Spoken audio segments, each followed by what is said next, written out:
ก็เป็นอันว่าจะได้พบกับญาติโยมทั้งหลายการพบกับญาติโยมทั้งหลายก็มีประโยชน์หนึ่งสาธุชนทั้งหลายอยู่ที่บ้านก็ได้รับฟังรายการธรรมะนำธรรมะเข้ามาถึงที่นอนของท่านบางคนก็นอนฟังหน้าหนาวนี่เราก็บางทีก็อยู่ในห้องแอร์ ก็เปิดแอร์ห่มผ้าแล้วก็นอนฟังก็สบายใจดีฟังไปด้วยเคลิ้มไปด้วยนะในขณะที่นอนฟังเทศก็ไม่เป็นไรนะก็ได้ความรู้ดีว่าเรานี่มีความเคารพต่อพระธรรมขณะนอนหลับเราก็ไม่ประมาทบางครั้งเนี่ยแต่มาก็เคลิ้มเหมือนกันนะไอ้นอนฟังรายการธรรมะตั้งแต่สมัยอยู่กรุงเทพก็เป็นอันว่ามีวิทยุ FM เขามีรายการธรรมะออกสถานีวิทยุโดยเฉพาะวัดมหาธาตุยุวราชรังสิตแล้วก็สถานียานเกราะเนี่ยพวกนี้กลางคืนดึกๆเขาก็นำเอาธรรมะมาออกเราก็นอนฟังบางทีก็หลับไปบางทีก็ฝันไปในเรื่องผสมผสานกับเรื่องที่เขาเล่าให้ฟังก็แปลกดีเหมือนกันไปกับเรื่องของเขาแบบนี้ก็เป็นสมมุติว่าถ้าเขาพูดในเรื่องอภิธรรมกับเรื่องดวงจิตหรือว่าเกี่ยวกับเรื่องการทำสมาธิภาวนาฟังไปด้วยเกิดว่าชะตาเรามาถึงตรงนั้นพอดีเราก็จะมีความเพลิดเพลินไปกับเสียงธรรมะและว่าอานิสงส์แห่งความเพลิดเพลินกับเสียงธรรมะกับหลักการประพฤติปฏิบัติเราก็จะต้องเชื่อแน่ว่าจะต้องไปสู่สุคติแน่นอนไปสู่สุคติได้เกิดในทางที่ดีแล้วก็สมบูรณ์พูนพร้อมไปด้วยทุกอย่างเพราะว่าจิตเราเป็นกุศลก็เหมือนว่าเราสร้างบุญมาแท้จริงแล้วเราได้นอนฟังธรรมะในสถานีวิทยุท่านพี่น้องสาธุชนพุทธบริษัทก็เช่นเดียวกันบางครั้งท่านเจ้าคุณก็นำเอาธรรมะมาพูดให้ฟังบางทีอาตมาก็นำเอาข้อวัดปฏิบัติเกี่ยวกับการปฏิบัติที่ตนได้ประพฤติปฏิบัติมา ก็มีหลายครั้งก็นอนกำหนดพองหนอยุบหนอนอนหนอพองหนอยุบหนอนอนหนอรู้หนอบางทีก็เห็นสภาวะธรรมเกิดขึ้นเรียกว่าสัมปชัญญะญาณบางทีก็ปัจจยปริฆหญาณปัจจยปริฆหญาณก็เกิดขึ้นเช่นท้องพองเป็นสองคือต้นพองกลางพองท้ายพองต้นพองกับท้ายพองเนี่ยปรากฏชัดแต่พอมาเป็นสัมปชัญญะญาณญาณที่สามเราก็จะเห็นพองยุบเป็นสามระยะบางครั้งก็ยาวบางครั้งก็พองแล้วก็พองขึ้นอีกพองขึ้นอีกเนี่ยจนเราตกใจเราก็ไม่ต้องตกใจแล้วก็กำหนดรู้หนอขึ้นถ้าตกใจก็ตกใจหนอเขาก็จะเปลี่ยนการกำหนดได้ปัจจุบันนี้มันก็เป็นการเปลี่ยนแปลงสภาวะตัดขาดตัดรูปนามให้ขาดออกจากกันในอย่างนี้ก็เป็นที่ว่าเราท่านทั้งหลายได้คือไม่ประมาทนะขนาดนอนอยู่เราก็ปฏิบัติธรรมปฏิบัติแผนไปด้วยตื่นขึ้นมาเราก็เป็นภาคปฏิบัติจริงมาต่อก็ได้นั่งลุกขึ้นมาแล้วอย่างถ้าไม่ปวดท้องเกินไปทั้งหนักทั้งเบาเราก็มานั่งสมาธิเลยต่อเลยต่อจากความฝันนั่นแหละต่อเลยแล้วก็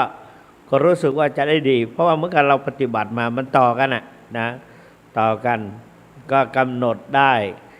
เราตั้งนาฬิกาไว้สัก15 นาทีก็ทดลองดู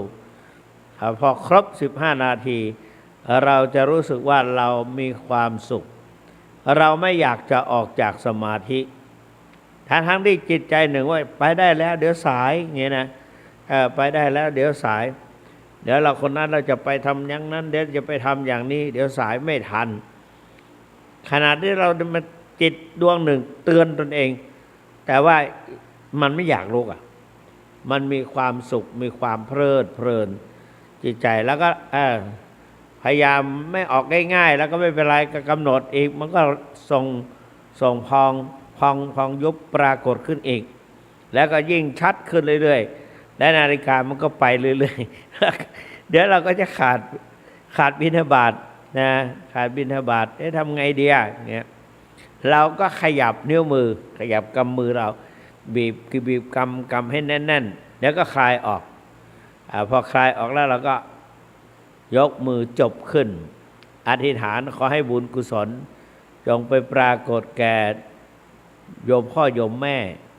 ซึ่งสถิตเสถียรภพใดภูมิใดขอให้เพิ่มเติมเสริมพลังเสริมบุญให้หรือเสริมพลานุภาพให้มีอานุภาพยิ่งขึ้นไปเป็นที่ยำเกรงของเหล่าเทพเทวาทั้งหลายก็อธิษฐานเอาโดยเฉพาะอย่างยิ่งอธิษฐานให้ท่านอนุโมทนาเราก็เหมือนกับว่าทดแทนพระคุณของท่านไปทุกวันแสดงถึงความกตัญญูต่อท่านจิตใจเราลำลึกนึกท่านแล้วเราก็ทดแทนเขาว่าทำงานให้ท่านก็เป็นเช่นนี้ก็พระพุทธเจ้าก็ตรัสว่าเป็นความดีเป็นเครื่องหมายของคนดีและจึงตรัสว่านิมิตังสานี่ไม่ใช่พระพุทธเจ้าตรัสนะสมเด็จพระสังฆราชสามั้งนะว่านิมิตังสาธุรูปานังกตัญญูกตเวทิตาความกตัญญูกตเวทีเป็นเครื่องหมายของคนดี เพราะนั้นคนดีวันนี้พอมาถึงคนดีแล้วจะทำยังไงถึงจะเรียกว่าคนดีหนึ่งคนดีได้แก่หนึ่งความรู้ดีความรู้ต้องแสวงหาความรู้ใส่ตัวเองความรู้นั้นเป็นสิ่งสำคัญนะเรียกว่ามีวิชาเรียกว่าการหาความรู้นะเกี่ยวกับความรู้อันความรู้อย่างเดียวให้เชี่ยวชาญเถิดจะเกิดผลอาจจะชักเชิดชูฟูสกลถึงคนจนพงไพร่คงได้ดีความดีที่เราได้กระทำไว้หรือการความรู้ที่เราได้สั่งสมไว้ถ้าเราเก่งอะไรสักอย่างหนึ่งในปัจจุบันนี้ชมรมผู้สูงอายุและตลอดถึงกลุ่มสมาคมผู้สูงอายุทั้งหลายไปรวมกันไป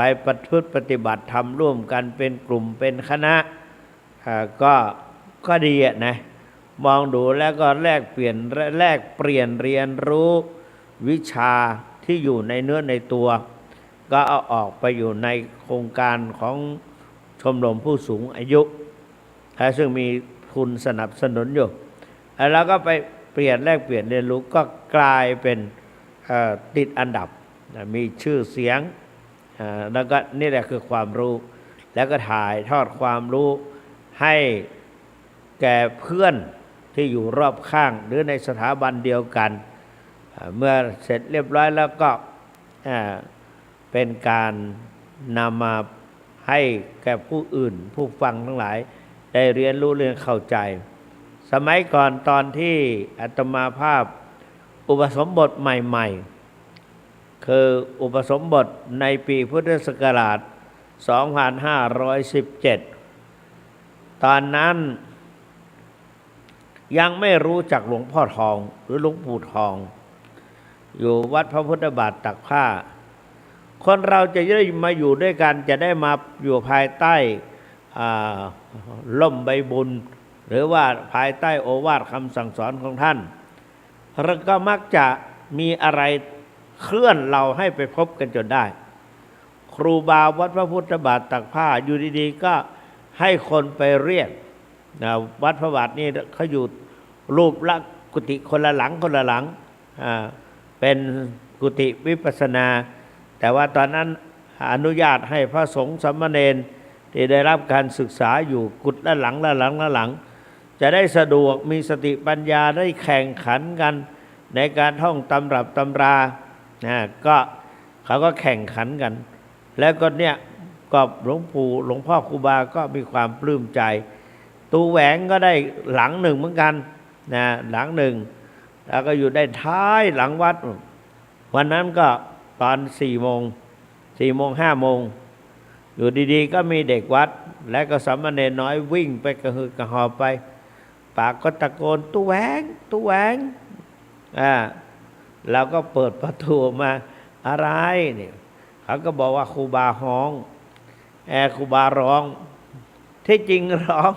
ก็คือเรียกกันนะเนี่ยคนภาคกลางไปขอพบญาติเขาไปบวชอยู่ที่วัดพระพุทธบาทตากผ้าแล้วก็ญาติเขาหรือว่าเพื่อนเขาไปก็ไปที่ตอนนั้นไปพบที่วิหารจตุรมุขโยมก็ขึ้นมาพบกันตรงนั้นพวกอาตมาก็เป็นฝ่ายประชาสัมพันธ์ประจำวัดอยู่ดีๆก็โยมนั่นก็มาถามถึงพระหรือเนนอะไรเนี่ยพระถามถึงพระรูปนั้นพอดีเรารู้จักมีโอกาสได้สัมผัสกับพระนวากะบ่อยครั้งได้ไปบรรยายให้ฟังหัวข้อธรรมที่ทางสำนักวัดพระพุทธบาทตากผ้าเขามอบให้วันนี้ไปค้นมาแล้วก็ไปพูดก็ไปเจอกันแล้วก็เลยรู้แล้วก็เลยเรียกสามเณรรูปหนึ่งให้มาหาโยมมีอะไรติดต่อก็ติดต่อกับองค์นี้นะปรากฏว่าคุยกันไปคุณมาเขาก็ถามเนนเป็นคนที่ไหนบวชนานเท่าไหร่เสร็จเรียบร้อยคุ้นเคยกันดีเข้าใจกันดีเริ่มเป็นกันเองแล้วนะก็ทีนี้ก็เขาก็ถามชื่อเช่นอาตมาถามถึงท่านพระครูสังฆพานพิชัยนะถามว่าเนนนะรู้จักท่านเต๋าไหมหลวงพี่เต๋าไหมก็เนนก็รู้จักดีตามปกติก็ล้างบาตรให้แก่ท่านเต๋าเป็นประจำแล้วก็ได้ขนมนมเนยมาฉันเพราะพี่เต๋านี่ขยันบิณฑบาตอีกองค์หนึ่งนะไม่ใช่องค์นี้ก็ขยันเหมือนกันนะองค์โน้นขยันบิณฑบาตแล้วญาติโยมเยอะใส่บาตรใส่อะไรก็ได้ขนมอะไรมาเยอะก็มาแบ่งให้เด็กวัดและก็สามเณรน้อยๆได้ขบได้ฉันกันก็เลยผูกจิตผูกใจสามเณรน้อยพอเขามีญาติหรือมีแขกมีเพื่อนมาแล้วต้องการจะพบก็ถามว่าเน้นช่วยพาไปหาพี่เต๋าหน่อยสิแล้วเขาไม่ให้เข้าไปเขตนั้นขอห้ามสตรีห้ามประชาชนเข้าไปพลุกพล่านเพราะเขากำลังประพฤติปฏิบัติธรรมกลัวว่าจะได้รับสภาวะใหม่ก็ไปคุยกันเรื่องมันจะฟุ้งจิตจะฟุ้งเพราะฉะนั้นก็เลยเนนก็เป็นภาระที่เนนพูดว่าโยมอยู่นี่ก่อนนะเดี๋ยวอาตมาจะไปเรียกมาให้เงี้ยแต่เนนไม่ได้พูดอย่างนั้นโยมอยู่นี่ก่อนนะเดี๋ยวอาตมาจะไปร้องไห้พูดภาษากลางถ้าอู้เหนือก็จะไปฮ้องมาฮื้อจะไปเรียกฮ้องมาฮื้อแสดงว่าจะไปเรียกมาให้แต่เนนพูดภาษากลางว่าโยมอยู่นี่ก่อนนะเดี๋ยวอาตมาจะไปร้องไห้โยมตกใจนะแปลกใจไม่ใช่ตกใจแปลกใจหันมามองกันอยู่ดีๆจะร้องไห้ทำไมอยู่ดีๆจะไปร้องไห้ทำไมก็จะไปร้องไห้โยมอยู่นี่ก่อนนะเดี๋ยวอาตมาจะไปร้องไห้ก็แปลกนะเนนน้อยองค์นั้นน่ะหลวงพี่แหวงอยู่ดีๆก็จะไปร้องไห้เราก็นั่งอยู่ด้วยกันคือนั่งอยู่โต๊ะใกล้ๆกันน่ะเราอยู่นั่งโต๊ะประชาสัมพันธ์ตอนนั้นเรายังไม่ได้พูดก็ได้ยินอยู่อะไรบอกว่าไม่ใช่ร้องไห้สะอึกสะอื้นอะไรน้ำตาไหลไม่ใช่ ไปเรียกมาให้ทางเหนือเรียกว่าไปฮ้องมาเฮ้อก็เรียกมาเขาไปเรียกมาให้อันนั้นก็นี่แหละภาษาสื่อภาษากันนะอันนั้นเราคุยกันมาพอสมควรละนะเพราะนี้ก็เกี่ยวกับการประพฤติปฏิบัติการประพฤติปฏิบัติระยะนี้ก็เป็นฤดูเล่านิทานให้ฟังดีกว่านะก็ท่านสาธุชนทั้งหลายเวลาเขาตั้งต้นไว้นะต้นเงินต้นอะไรไว้แล้วก็มีผ้าไตรวางอยู่บนผ่านแว่นฟ้าวันนี้เขาผ้าไตรฟังบนแว่นฟ้าโยมจะรู้ได้ยังไงว่าเป็นผ้าป่าจะรู้ได้อย่างไรว่าเป็นกฐินนี่ถ้าผ้าป่านี่ต้นนั้นจะมีลิงแขวนเขาใช้ผ้าเช็ดตัวหรือผ้าเช็ดหน้าทำเป็นรูปลิงแขวนห้อยโหนโยนไปโยนมาอย่างเงี้ยแต่ถ้าเป็นกฐินเขาจะมีธงสองผืนหนึ่งธงตราจระเข้สองธงตราอะไรจระเข้กับตะขาบนะสองตัวตะขาบตัวหนึ่งแล้วก็จระเข้ตัวหนึ่ง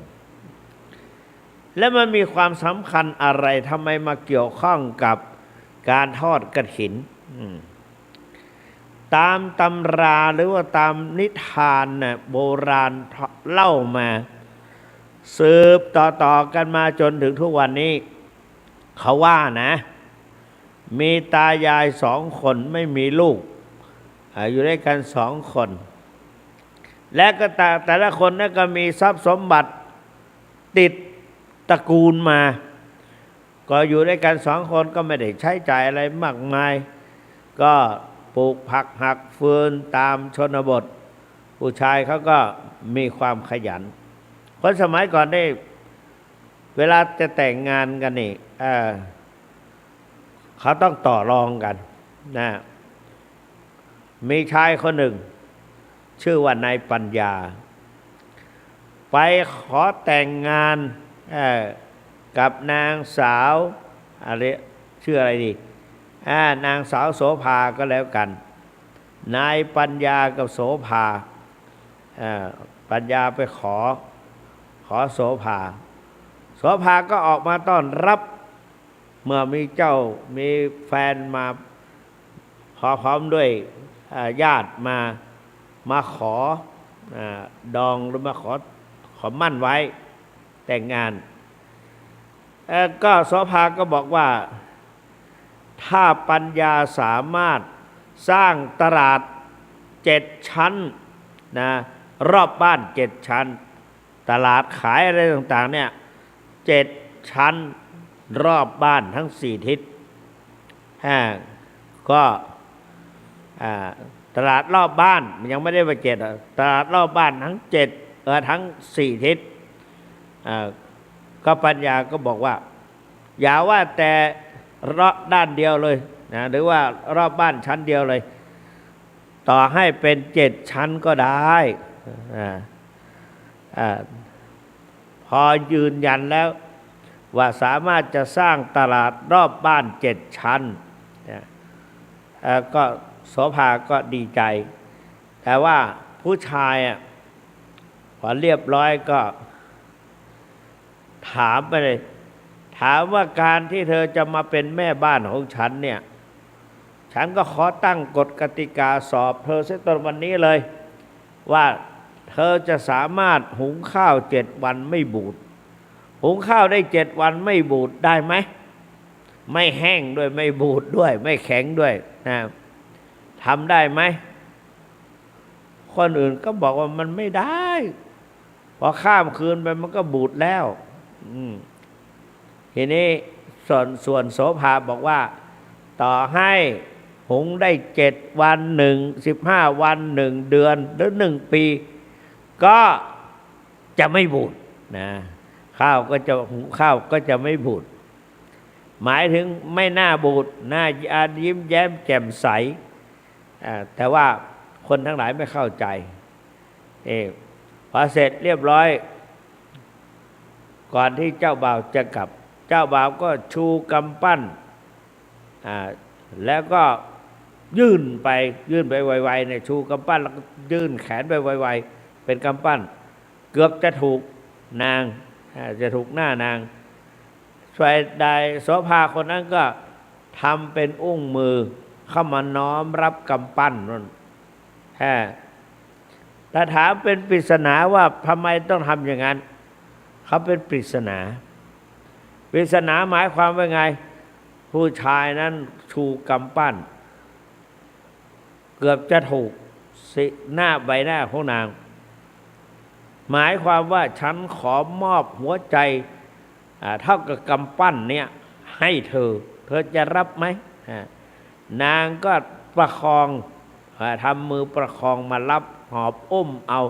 กำปั้นของสมชายดีกว่า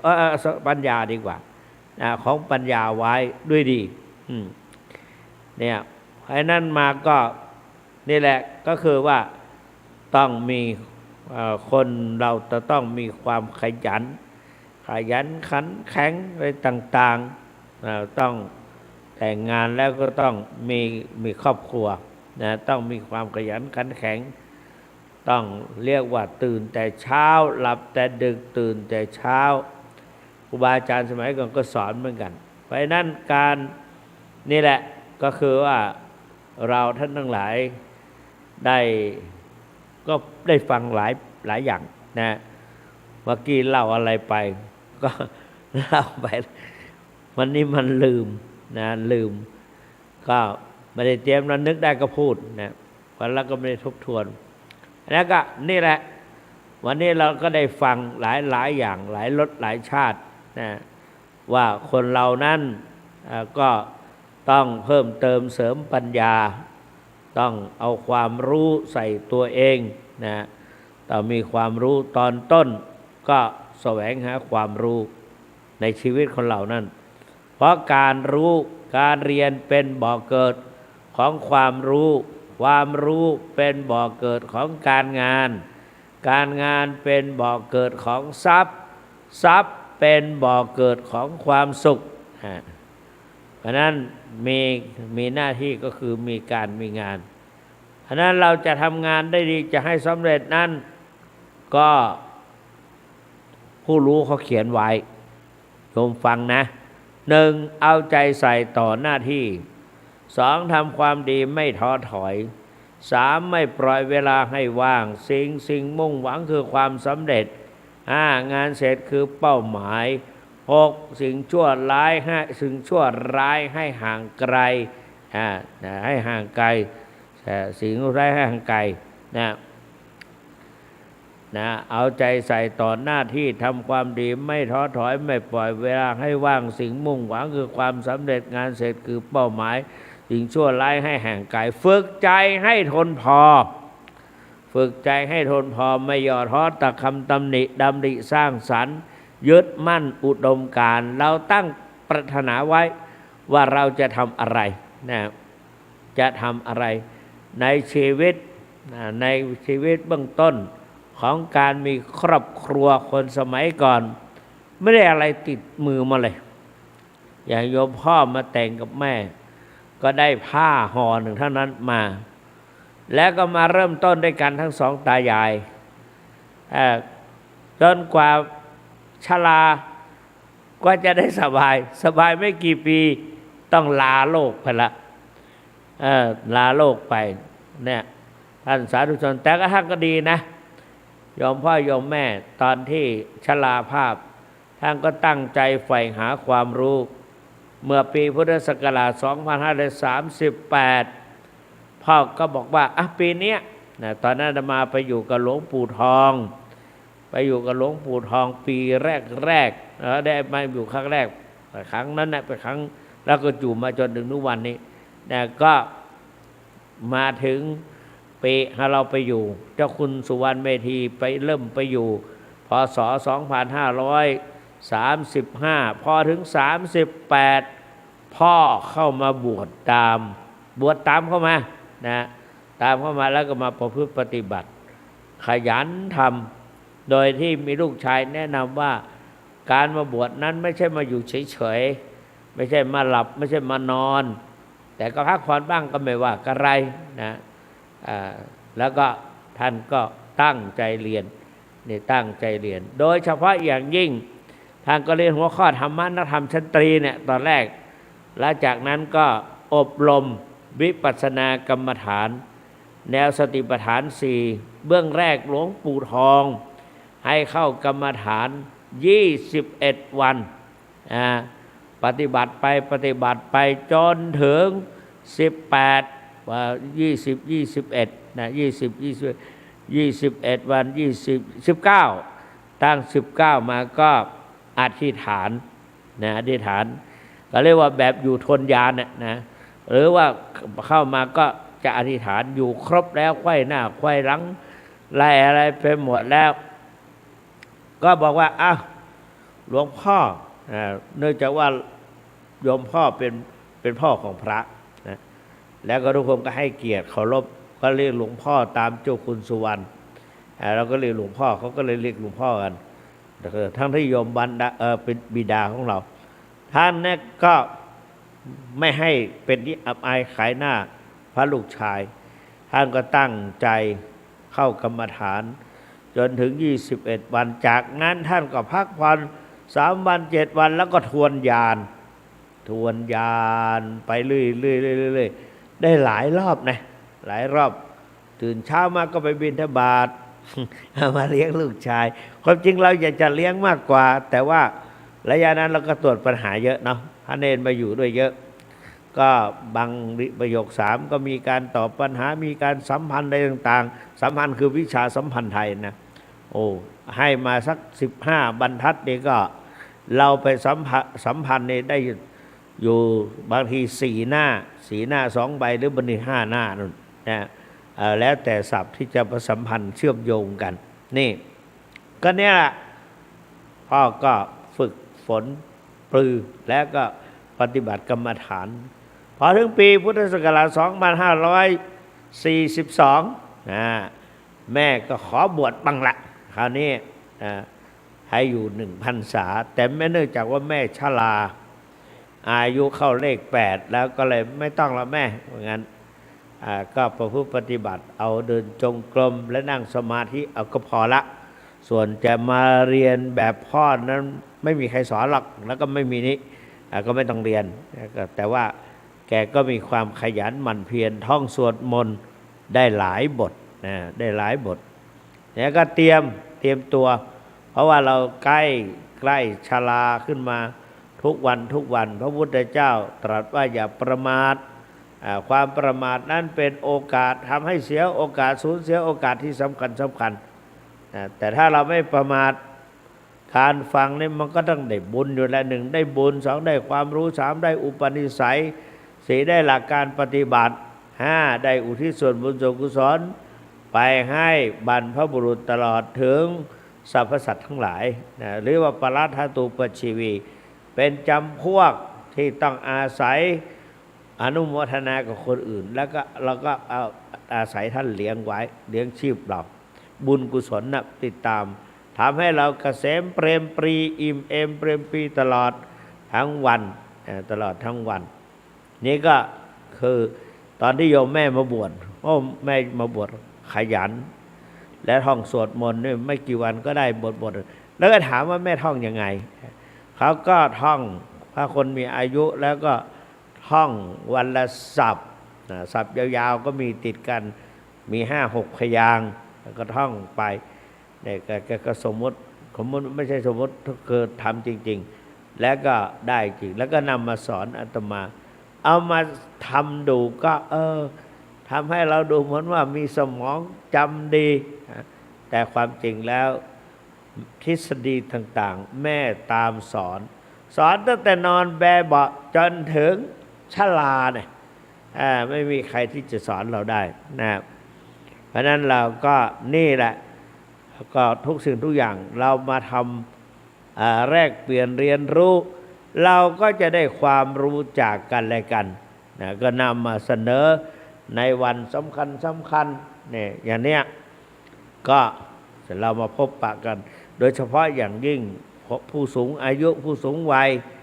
ก็ปัจจุบันมีชมรมมีกลุ่มมีคณะขึ้นก็ไปรวมกันบางทีเราไปบรรยายแล้วเขารู้ก่อนเราละถ้าบรรยายเขาฟังบางทีเขาฟังจากรายการสถานีวิทยุวัดฝายหิน FM เนี่ย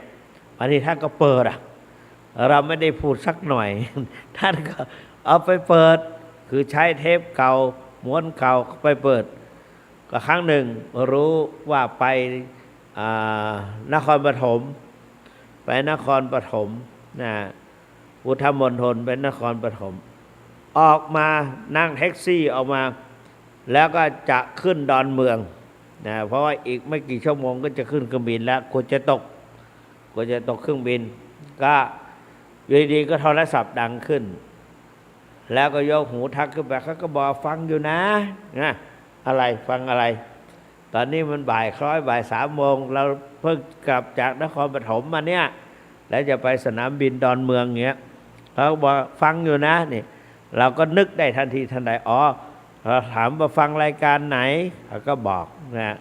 บอกว่าเราฟังสถานีนั่นสถานีนี้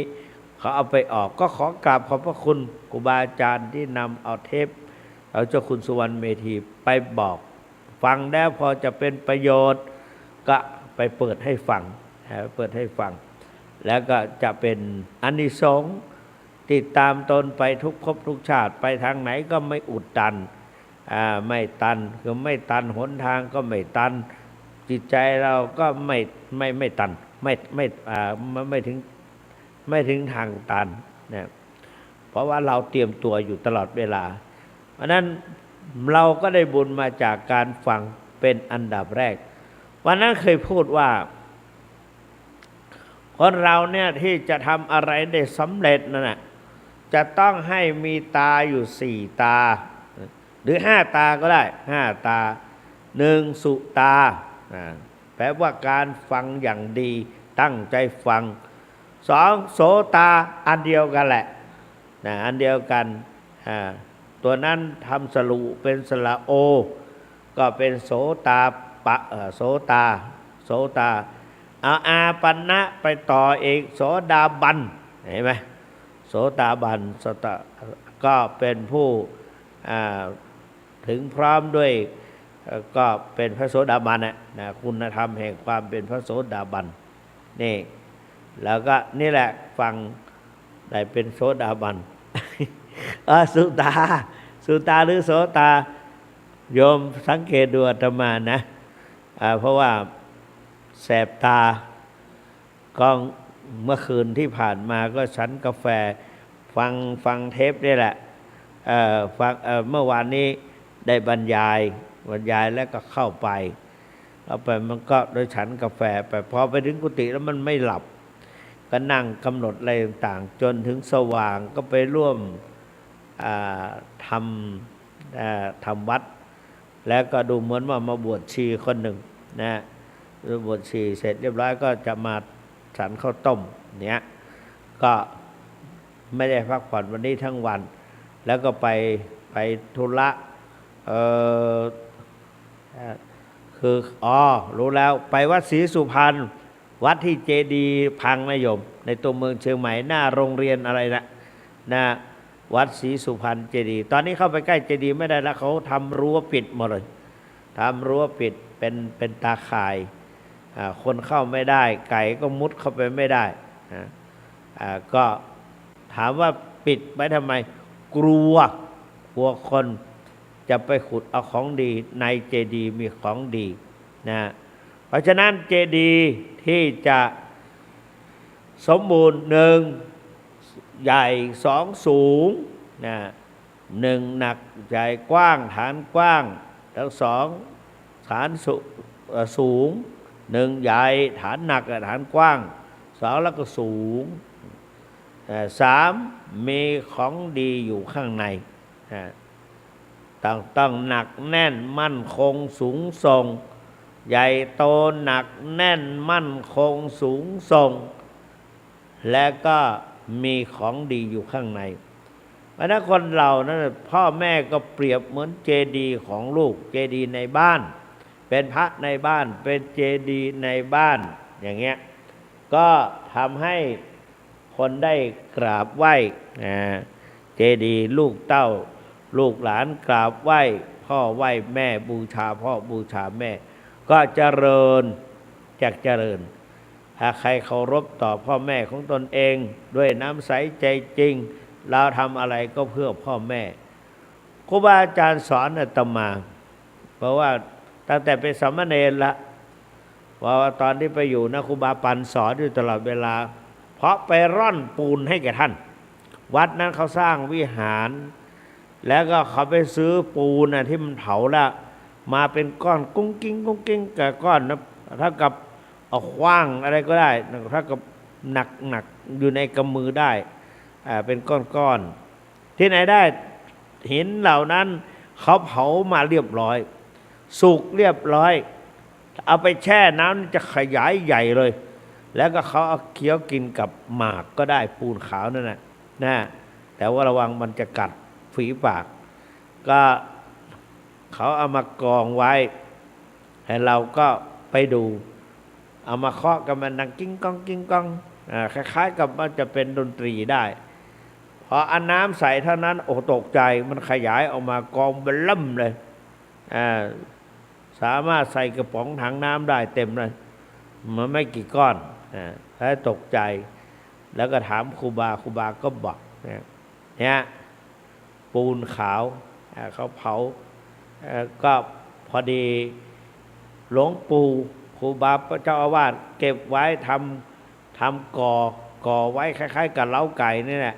แล้วเก็บปูนเป็นก้อนนั่นแหละต่อมามันขยายออกเป็นปูนผงขาวเต็มมันลมพัดก็ปลิวได้เหมือนกันก็ถ้าก็อยู่ที่มิชิดทีนี้ฝนใสหน้าฝนมาฝนใสเข้าทุกปีข้างบนเกิดอาการเหลืองก็ถ้าอันหน้าข้างบนออกแล้วก็เอาที่ร่อนไปร่อนเอาปูนที่ละเอียด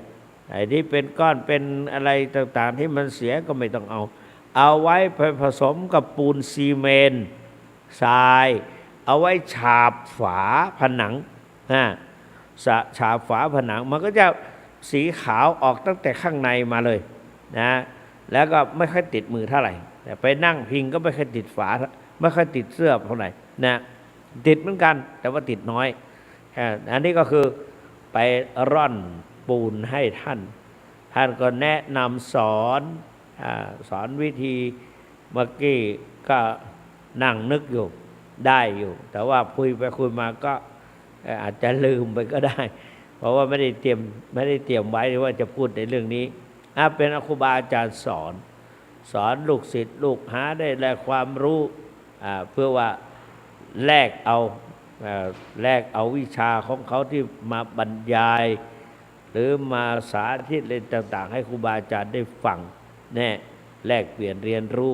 ครูบาท่านก็เคารพต่อผู้ให้ความรู้ท่านแล้วก็ส่งพระเนรไปเรียนหนังสือประสบความสำเร็จแทบทุกรูปนะก็นี่แหละก็คือครูบาอาจารย์สอนแนะนำพร่ำสอนเรานะเพราะฉะนั้นเราก็จะได้มีความรู้นะหนึ่งสุตาหรือโสตาก็ได้แก่การฟังและการฝึกหัดท่องสาธยายท่องบทเรื่องต่างๆนะต่อมาก็จินตาคิดนะคิดแบบมีระบบนะจินตามีความคิดนะเพราะว่าลักษณะของจิตนะหรือใจจินตาเนี่ยจิตตะเนี่ยก็เป็นธรรมชาติที่ดิ้นรนกรับกรอกรักษายากห้ามยากมีลักษณะเหมือนกับอะไรไม่หยุดนิ่งนะไม่หยุดนิ่งเหมือนน้ำแล้วก็ย่อมไหลลงไปสู่ลำคลองตกจากเม็ดเป็นเม็ดฝนลงใบบัวก็ไม่ติดเหล่านั้นลงไปสู่น้ำลำคลองก็เพราะนั้นน้ำเนี่ยจึงถือว่าเป็นสิ่งสำคัญ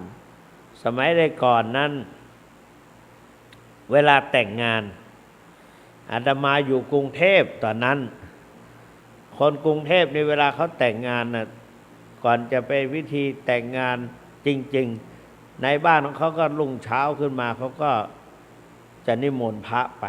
หรือว่าไปในงานแต่งงานนั้นนิมนต์พระไปพระไปเจริญพระพุทธมนต์พอเจริญพุทธมนต์แล้วเสร็จเรียบร้อยแล้วก็พระก็จะประพรมน้ำพระพุทธมนต์แต่ก่อนจะประพรมน้ำพุทธมนต์เขาสอนโยมนะเจ้าบ่าวเจ้าสาวพวกเธอทั้งหลายเนี่ยทั้งสองคนมาอยู่ด้วยกันเจ้าบ่าวย้ายมาอยู่บ้านเจ้าสาวก็มันก็ต้องทำใจนะเนี่ยต้องเพื่อที่จะให้เขาได้เกิดความรักความสงสารความเห็นใจความเป็นน้ำหนึ่งใจเดียวกันทั้งครอบครัวเนี่ยต้องอยู่ที่ตัวเรานะฮะและโดยเฉพาะสามีภรรยานั้นต้องเอาน้ำที่จะพรมนั้นหนึ่งน้ำในหนึ่งมีลักษณะเย็นเพราะฉะนั้นคนสองคนที่อยู่ด้วยกันต้องใจเย็นเย็นนะอย่าใจร้อนใส่กันไม่ได้นะสองสะอาดนะสะอาดธรรมดาน้ำนี่เขาก็ลองเอาขี้ดินขี้โคลนมาใส่แก้วแล้วน้ำใส่ด้วยคนดำขุ่นข้นแล้วก็อีกเอาไปตั้งไว้พอรุ่งเช้ามาสิ่งเหล่านั้นก็จะตกตะกอนนอนก้นน้ำก็จะใสเพราะฉะนั้นน้ำทำยังไงก็ต้องใสแน่เพราะนั้นเธอทั้งสองอยู่ด้วยกันก็ต้องหนึ่งเย็นใจเย็นสองมีน้ำใจบริสุทธิ์ต่อกันมีจิตใจบริสุทธิ์ต่อกันมีน้ำใสใจเจนใจจริงต่อกันนะนั่นก็คือนี่ก็คือหนึ่งน้ำนั้นหนึ่งเย็นสองหนึ่งเย็นหนึ่งใสสะอาดเย็นก็แม้แต่ว่าน้ำต้มนี่สามารถละลายหลายอย่างเอาน้ำเย็นไปชงโอวัลตินโยมเคยไหมอาตมาลองทำแล้วกินไม่ได้นะ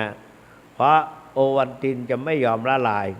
นะแล้วก็จะเหนียวติดแก้วติดอะไรไปเลยอันนั้นเราก็ต้องชงด้วยน้ำร้อนเอาน้ำร้อนชงแล้วเราเพียงแป๊บเดียวก็รู้สึกว่าจะติดแก้วก็ไม่ติดนะก็ลงไปอยู่ในน้ำร้อนเพราะนั้นน้ำร้อนนี่ไปตั้งไว้แป๊บเดียวไม่ถึงชั่วโมงก็เย็นละเย็นละเพราะฉะนั้นจะร้อนมาจากไหนร้อนยังไงก็ต้องทำใจเย็นต่อกันเอาสองสามีมาหนึ่งเย็นสองบริสุทธิ์สะอาดมีจิตใจสะอาดต่อกันสองอย่าใจร้อนนะประการที่สามปรับตัวเข้ากับสภาพแวดล้อมเช่นอยู่บ้านเจ้าบ่าวมาอยู่เจ้าสาวเมื่อที่อยู่ที่บ้านนอนหลับซะจนโอ้โหบางที3 โมงเช้าหรือ9 นาฬิกาก็ยังไม่ตื่นก็มีหลายคนมันมีคนทุกวันนี้ก็ยังมีอยู่ก็โยมนั่งมาบอกว่าพ่อจะเปิดสำนักงานเมื่อไหร่ฝ่ายการปกครองไอ้น้องนั้นจบฝ่ายบริหารมาพ่อเป็นเจ้าอาวาสอยากจะได้ลูกของฉันไปช่วยบริหารในวัดได้ไหมเงี้ยไม่ต้องเอาเงินเดือนอะไรทั้งนั้นพ่อแม่มีให้เขาว่ากันแต่ว่าให้มาทำงานไม่อยากเห็นลูกนอนทั้งวันทั้งคืนแต่เขาก็ก่อนจะนอนนะเขาก็ตั้งใจเรียนตอนที่หน้าที่เรียนหนังสือแล้วพ่อแม่ก็บอกห้ามนอนกลางวันแม้แต่วันหยุดก็ตามห้ามนอนกลางวันจะติดนิสัยก็ต้องทำงานนะก็ขยันเพราะนั้นเป็นมาอยู่ที่บ้านเขาต้องปรับตัวปรับใจจากการนอนขี้เศร้าก็ต้องตื่นแต่เช้ามีความตื่นและขมีขมันขยันทำงานนี่อันนี้ก็ขยันทำงานต้องมีความขยันนะต้องมีความขยันไม่เย็นแล้วก็ปรับตัวเข้ากับสภาพแวดล้อมเจ้าสาวก็เหมือนกันไปอยู่บ้านเจ้าบ่าวไปอยู่กับแม่ของสามีเขาเรียกว่าขอโทษเถอะแม่ผัวกับลูกสะใภ้สำคัญนักนะสำคัญนักแป๊บหนึ่งก็อาจจะไม่เข้าหูก็ได้คุยกัน พ่อแม่ได้ละเอียดไปว่าอะไรให้ลูกชายเขาไม่ได้นะต้องว่าลูกชายเขาเก่งแม่สอนมาดีแต่ไม่อย่าไปด่าประชดนะไม่ด่าประชดไม่ได้เขารู้ผู้สูงอายุเนี่ยพอได้ยินอะไรเหน็บแนมนะโกรธเป็นฟืนเป็นไฟ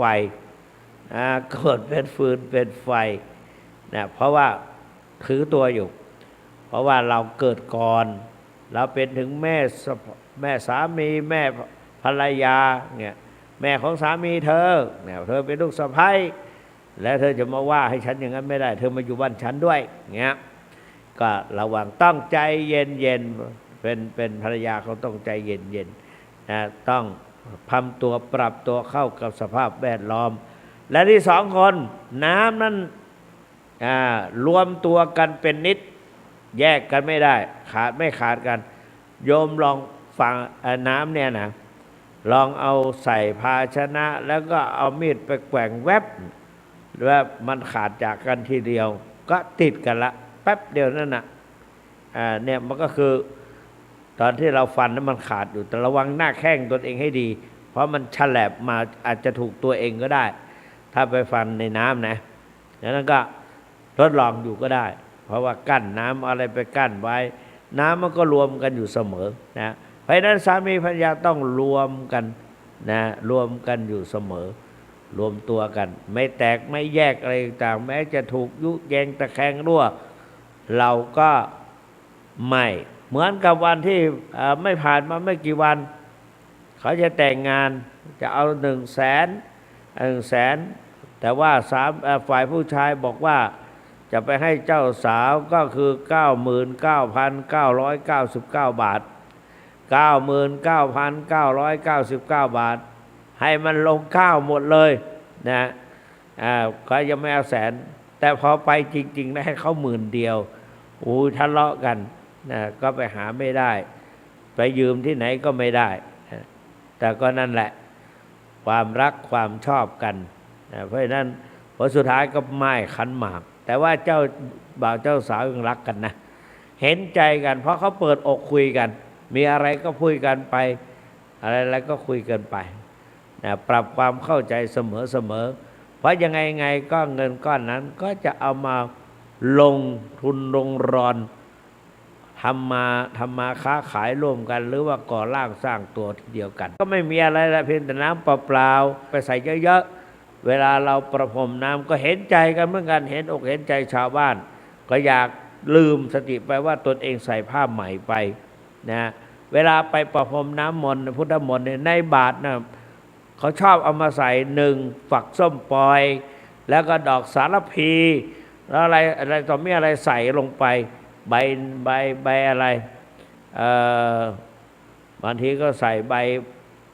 มะกรูดก็มีว่าไม่รู้นะใส่ใบมันไปก็น้ำนั่นก็เลยออกสีแล้วก็ไปพรมผ้าเสื้อขาวก็ดีเสื้อดีๆเนี่ยมันก็เป็นรอยเป็นจุดๆนะก็บางทีก็ซักไม่ออกเลยนะเนี่ยเพราะฉะนั้นก็น้ำนั้นมันมีอะไรแต่ว่าให้ความหมายว่า1มีจิตใจซื่อสัตย์ต่อกันสะอาด2ใจเย็นมีอะไรต้องใจเย็นอย่าใจร้อนต่อกันให้ใจเย็นนับ1 ถึง 10นับ1 ถึง 100 ถึง 20ก็120ก็ไม่มีใครว่าอะไรแต่ขอให้ใจเย็นลงนะประการที่3ไม่แยกแตกกันใครจะยุแยงตะแคงด้วยไงก็ไม่แยกจากกันแล้วก็รวมตัวกันเป็นนิดมีความสมานสามัคคีกลมเกลียวเห็นอกเห็นใจเคยได้ยินพ่อพูดครั้งหนึ่งนะตอนนี้พ่อก็เสียไปแล้วแม่ก็เสียไปแล้วตอนพศ538นั่นแหละพอออกพรรษามาเรียบร้อยพ่อก็ขอศึกแล้วก็บอกว่าศึกทำไมน้องๆก็มีครอบครัวหมดแล้วเหลือแต่คนสุดท้ายไม่มีเขาเป็นผู้ชายไม่เป็นไรหรอกอาตมาส่งเขาเรียนอยู่ก็ว่าอย่างงี้พ่อก็บอกว่าตอนที่เราเป็นหนุ่มเป็นสาวเนี่ยเรารักกันนะเรารักกันกลมเกลียวกันยิ่งมีทายาทมีท่านน่ะมีท่านและน้องๆออกมาทีละคนทีละคน ยิ่งออกมากี่คนเราก็เพิ่มรักเพิ่มความเห็นอกเห็นใจซึ่งกันและกันช่วยกันถนอมกล่อมเกลี้ยงเลี้ยงดูบุตรธิดาอดบางทีเราก็ไม่ได้กินอะไรก็อดมื้อกินมื้อก็ได้ก็ไม่เป็นไรแต่ขอให้ลูกได้กินนะลูกได้อยู่เย็นเป็นสุขพ่อแม่ก็เป็นพอใจนอกจากนั้นก็ช่วยกันส่งเสียลูกหลานให้ได้รับการศึกษาเล่าเรียนมาจนถึงไม่ได้แต่งงานเนี่ยก็แต่งงานก็ยัง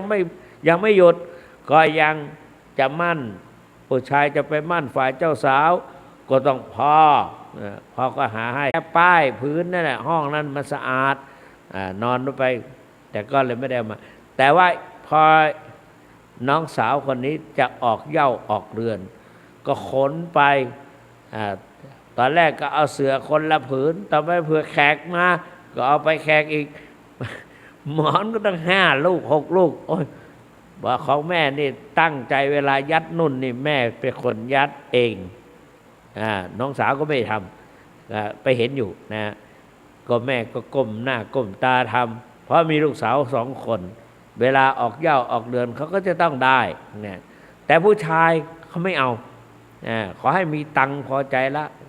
พ่อก็ให้ตังค์ไปก่อร่างสร้างตัวเนี่ยเวลาวันแต่งเราไม่ได้ลูกแต่งนะพ่อจัดให้แม่จัดให้เวลาแกก็พูดสนุกนะเวลาไปลู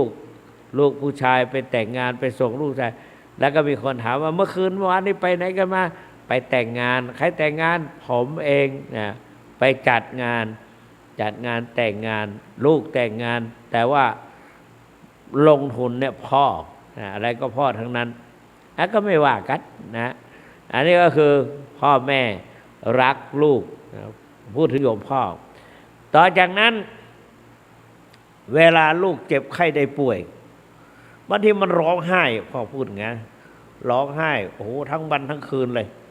ลูกมีหลายคนนี่ก็ต้องทนนะทนมันเจ็บตรงไหนไม่รู้เจ็บในท้องมันคันตรงไหนแล้วก็ไม่รู้นะก็ต้องสังเกตดูก็ร่วมสุขร่วมทุกข์กันมาแก้ไขไปหาปัญหาเป็นเปราะพอเข้าเรียนหนังสือเอาล่ะพ่อแม่ก็เริ่มเป็นครูอีกละไปทำงานทั้งวันกลับมาแทนที่จะได้หลับได้นอนต้องเอาตะเกียงน้ำมันมาตั้งเรียกลูกมันนั่งเขียนหนังสืออ่านหนังสือใครล่ะมันจะอ่านได้ยังไงพอไปเรียนครั้งแรกพ่อก็มาสอนอย่างเช่นว่ากฎหมายมุกการมาอ่านไม่ออกอย่างเงี้ยนอกจากนั้นก็ท่องไปเป็นสมัยก็เรียนอยู่ประถม1ใครจะท่องได้อ่านได้แล้วก็กอไก่ขอไข่อะไรต่างพ่อก็สอนเนี่ยแม่ก็สอนบางทีพ่อสอนมีอารมณ์เหมือนกันตะคอกใส่แรงๆบ้างไม้เรียวฟาดบ้างแม่ก็จะไปตีลูกไปโอบอ้อมเอาแล้วแม่ก็ค่อยสอนต่อไปส่วนมากก็แม่พ่อสอนมากกว่าสอนพ่อสอนกลางคืนมาพ่อก็สอนท่านเจ้าคุณตลอดแหละนะเนี่ยครูคนแรกของท่านเจ้าคุณก็คือพ่อกับแม่เป็นผู้สอนวิชาให้พ่อฉลาดในอักษรสมัยก็คือภาษาไทยปัจจุบันเนี่ยอ่านได้คล่องนะคล่องเพราะว่าท่านอ่านประจำนะก็เลยอ่านคล่องเนี่ยแล้วก็นำมาสอนลูกชายลูกสาวแต่ลูกสาวก็พ่อก็สอนดีเพราะท่านรักลูกสาวมากไม่ค่อยให้กระทบกระเทือนอะไรมากนะก็นี่แหละพ่อแม่ก็นอกจากนั้นมาลูกชวนจะแต่งงานพ่อก็จัดอะไรให้หมดหาอาชีพให้อาชีพไม่มีก็ทำการลองเพาะเห็ดบ้างเลี้ยงเป็ดบ้างเลี้ยงหมูบ้างเลี้ยงอะไรจิปาถะเป็นฟาร์มกบบ้างฟาร์มปลาบ้างสังเกตดูพ่อลงทุนจริงๆนะซึ่งสิ่งเหล่านี้พ่อไม่เคยทำแต่ว่าเมื่อต้องการให้ลูกมีอาชีพจะได้เลี้ยงครอบครัวพ่อทำเราก็ในฐานะเป็นพระก็ดูนะก็ดูว่าพ่อได้ทำจริงๆเนาะนะเพราะฉะนั้นก็พ่อก็เลยบอกว่าร่วมทุกข์ร่วมสุขกับแม่ มาโดยตลอดตอนนี้ก็แม่ก็ชราช่วยเหลือตัวเองไม่ได้บางอย่างก็ต้องอาศัยพ่อนี่แหละเพราะพ่ออ่อนกว่าแม่3 ปีก็ว่าจะขออนุญาตศึกตอนแรกเจ้าคุณไม่ให้ศึกอายุปูนนี้ศึกไปทำไมเงี้ยพ่อก็เล่าเหตุผลให้ฟังผลสุดท้ายเราก็ให้อนุญาตให้พ่อศึกออกไปแต่ว่าศึกออกไปแล้วกลมเกลียวกันจังเมื่อก่อนยังทะเลาะเบาะแว้งกันบ้างแต่พอให้มาบวช3 เดือนกว่าไม่เอาแล้วจากนั้นไปพศ4ความสัมพันธ์การอยู่ร่วมกันเนี่ยเราควรจะทำยังไงอันนี้ถ้าเจ้าคุณเก็บตกจากที่ท่านเลี้ยงเรามาเนี่ยเราก็ดูแล้วก็ประกอบกับการศึกษาอะไรบางอย่างก็มาเล่าให้ฟังและเหตุการณ์สิ่งเหล่านั้นน่ะมาพูดให้ฟังแล้วก็ดูสนุกดีเหมือนกันนะว่าในชีวิตของญาติโยมก็คงไม่ต่างอะไรกันไม่ต่างอะไรกับเพราะว่าเป็นชีวิตของชนบทแม้แต่ทำงานทำคำนาแล้วก็ไป2 ตายายสมัยก่อนตอนเราเด็กๆเขาก็ไปแค่2 คนเขาลำบากลำบนขนาดตอนต้นสู้ชีวิตครั้งแรกระหว่าง2 หนุ่มสาวมาปลูกเหย้าเฝ้าเรือนเพื่อที่จะสร้างฐานะก็ต้องอย่างเงี้ยก็สังเกตดูไม่เหมือนปัจจุบันนี้เขาก็คนเก่งค้าขายออนไลน์บ้างอะไรบ้าง